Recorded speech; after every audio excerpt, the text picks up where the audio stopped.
ઉનાળાની આ કાળઝાળ ગરમીમાં લોકો દિવસ રાત એસીમાં રહેવાનું પસંદ કરે છે.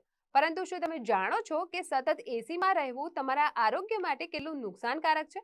એસીના લાંબા સમય સુધી ઉપયોગથી ઘણી બધી આડઅસરો થઈ શકે છે.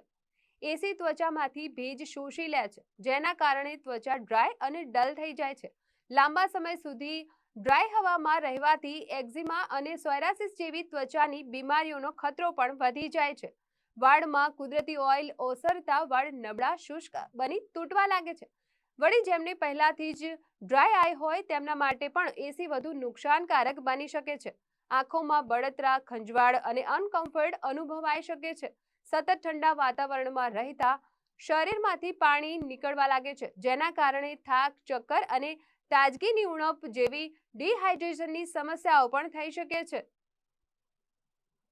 તો આ બધી સમસ્યાઓથી બચવા શું કરવું જોઈએ? તો દિનચર્યામાં પૂરતું પાણી પીવાનું શામિલ કરો.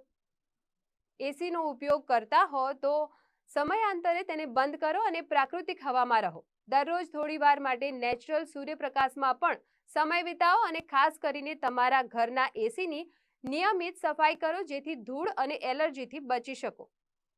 તો આવા વધુ અપડેટ માટે જોડાયેલા રહો. હું છું સોનલ પર.